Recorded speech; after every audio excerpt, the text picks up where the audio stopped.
badmouth Iran. Sorry, just to be clear. Oh, yes, you did. Just to be clear. Hang on. Professor, just to be clear, I never badmouthed Iran. Footage is from Qasem Soleimani's funeral in 2020. That is not footage from today. That is 100% propaganda.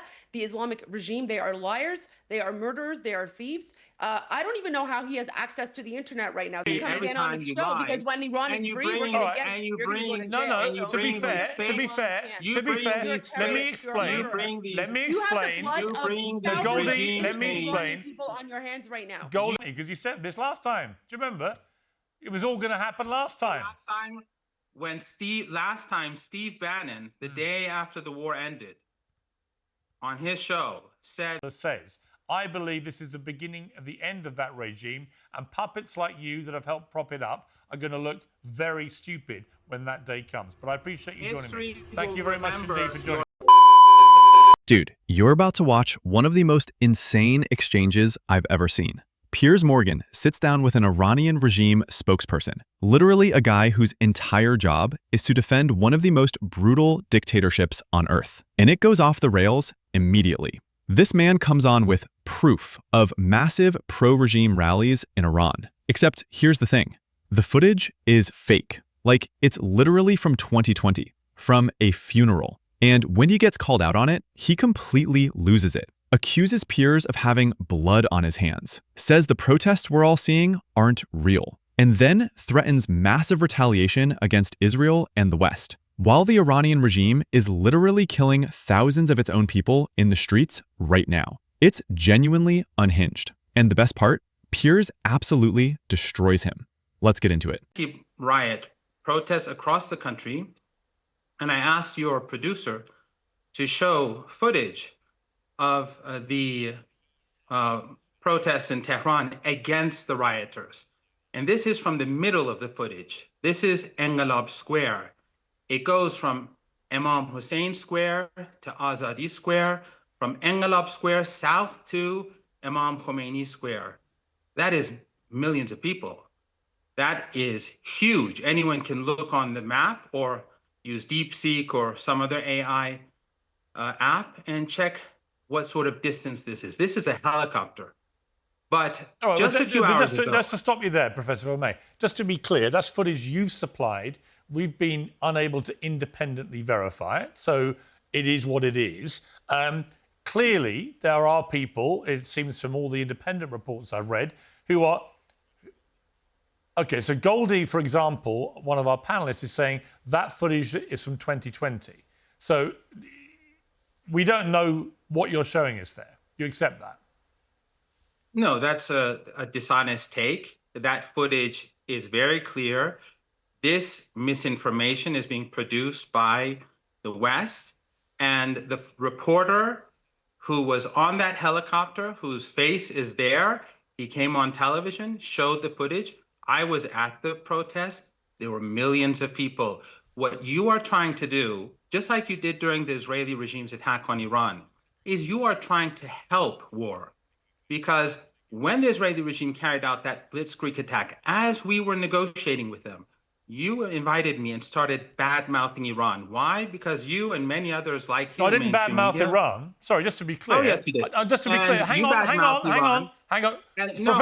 Professor, just to be clear, I never bad-mouthed Iran. I bad-mouthed the Iranian regime, which I think is one of the most malevolent regimes in the world. That's not bad-mouthing the country of Iran or the Iranian people. Now, I want to bring in Goldie Gamari because she wants to directly challenge... she wants to directly challenge what you have said. One-on-one. Yes, you said that's it's fine. A one-on-one. That's fine. Your producer... But you've accused her... You did not allow me to continue. Fine, but you have... Your producer said... Yes. It's a one-on-one between you and me. Yes. You're escaping the debate. Hang on, Goldie. Hang on, Goldie. Hang on, please. Don't all talk at once. Professor Marandi, Goldie, please let me handle this. Professor Marandi, here's why I brought Goldie back into the conversation with you. No, so you're being dishonest. Because she says to us, have you watched that footage? It is actually not what you have said it is. Goldie, tell the professor what you believe that footage is. That footage is from Qasem Soleimani's funeral in 2020. That is not footage from today. That is 100% propaganda. The Islamic regime, they are liars. They are murderers. They are thieves. I don't even know how he has access to the internet right now. The internet is shut off. The internet is shut off. Where is he communicating from? Where is he Okay, communicating now, from if the Piers, internet I is just shut want off? to remind you, that your producer said this is a one-on-one. Yeah. And like on previous occasions, you do not abide by what you say you'll do. Well, But you made a just to statement. respond- You made but a just to statement and gave us respond- footage, which but one of our just to panelists has respond- directly challenged. But just to respond, in the General Qasem Soleimani's funeral, the bodies were on trucks, and there are no trucks in this crowd. And the crowd goes from Imam Hussein Square, which is to the top, towards the top. The crowd here goes all the way to Imam Hussein Square. The bodies never went there. The bodies the funeral procession began at the University of Tehran. So the path of the General Soleimani funeral and his companions was not towards Imam Hussein. And here, where are the trucks? Where's the funeral procession? Because it was not just him. There were a number of people who were murdered. Don't pretend. No one can pretend that the rallies yesterday, which took place across Iran, in Mashhad, in Tabriz, All in been Maran, debunked. All been in debunked. Esfahan. The rally, the footage rally, all been debunked. Pierce, if you next, I won't come again on your show because every time you're dishonest. You won't be able to come Every again on time the you show lie, because when Iran and is you free, we're bring- going to Alright, get and you. you You're going to go bring- to No, jail. no. and you So To be bring fair, these to be things- fair, you to be bring fair, these let me things- explain. you bring these- Let me You have the explain. blood You of bring these thousands of Goldie, let me innocent explain. people on your hands right now. Goldie, You I will bring come these- back to Goldie and the panel in a moment. I'll go back to You one-on-one. bring- I will go you back to bring one. these regime Professor, things, I will go back to propagandists on your one-on-one show. with you now. She wanted to directly challenge that footage. She's done so, and you have responded. That is perfectly legitimate journalism from where I'm sitting. No, that's not acceptable, Pierce. In any case, just hours ago, the BBC was showing the footage of the protests across Iran against the rioters yesterday and talking about an uprising, implying dishonestly that these people on the streets who are protesting against the rioters are in fact supporters of the rioters.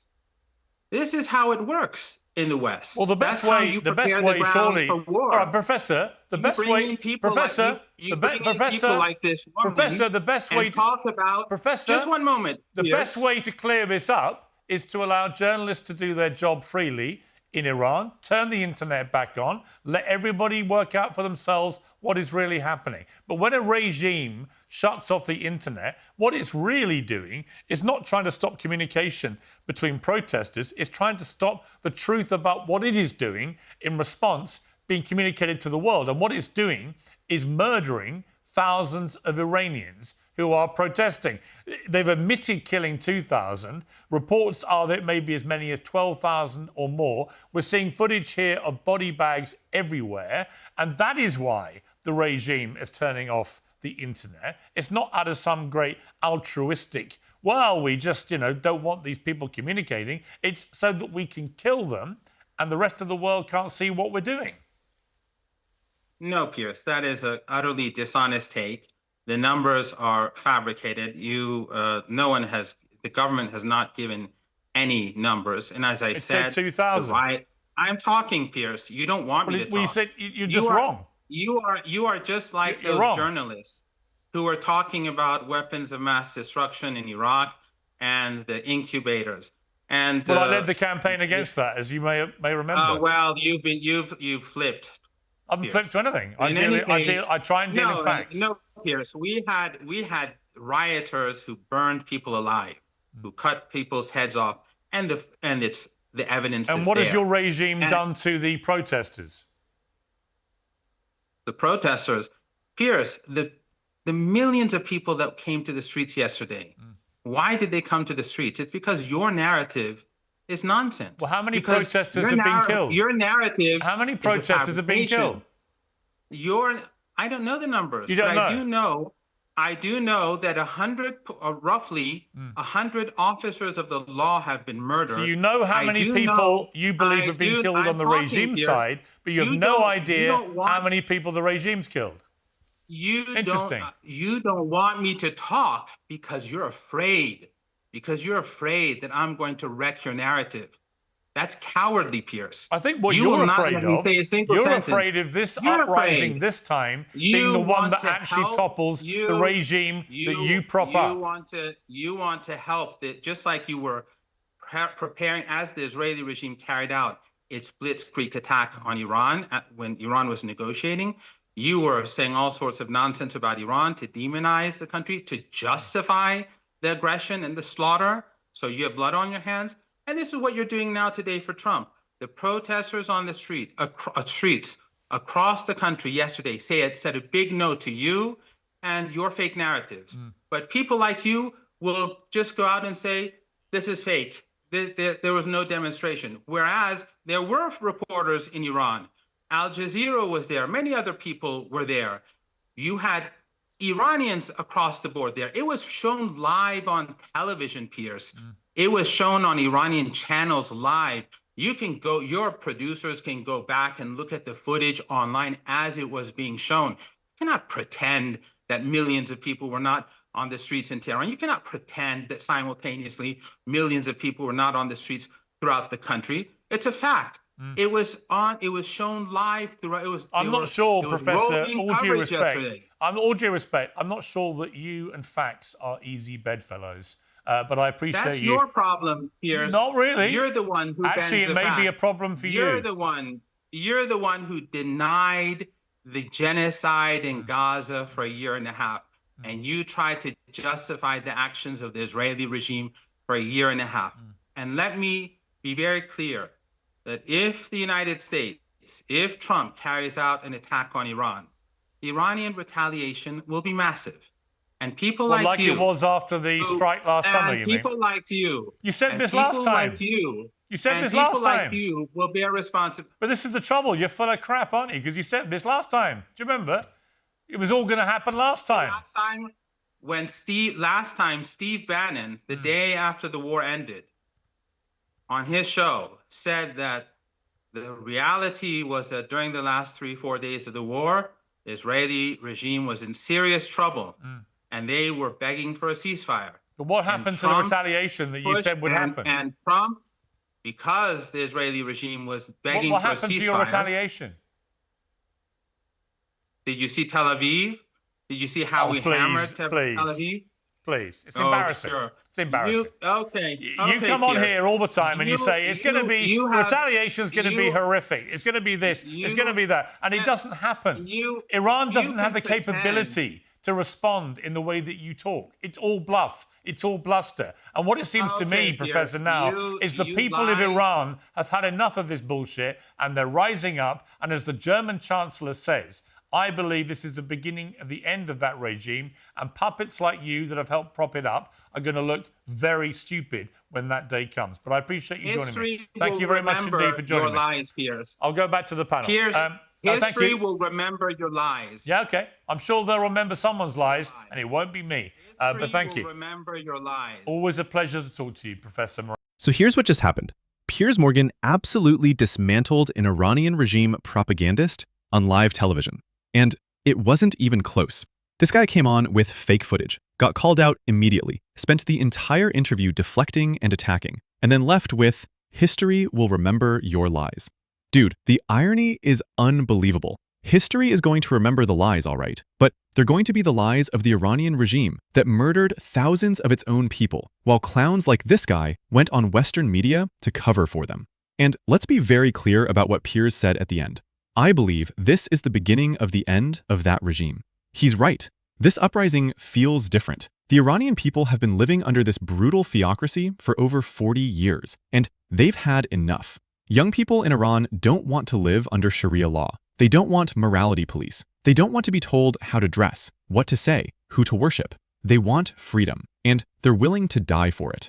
But here's what makes this even more insane. Guys like Professor Marandi, they're not in Iran right now. They're sitting comfortably outside the country, probably with access to all the Western freedoms they claim to hate, while Iranian citizens are being gunned down in the streets. That's the grift. That's always the grift with these regime defenders. They talk a big game about how great the Islamic Republic is, but they're not the ones living under it. They're not the ones getting arrested for not wearing a hijab. They're not the ones being tortured in Evin prison.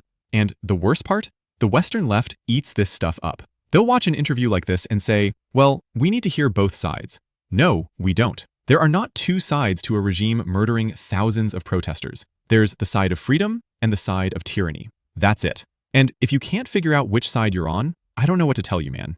Now, here's what's going to happen next. Trump is back in office. He's already signaled that maximum pressure on Iran is coming back, and the Iranian regime knows it. That's why they're panicking. That's why they're killing people in the streets, because they know their time is running out. And when that regime finally falls, and it will fall, people like Professor Marandi are going to have to answer for the lies they told and the propaganda they spread while innocent Iranians were being slaughtered.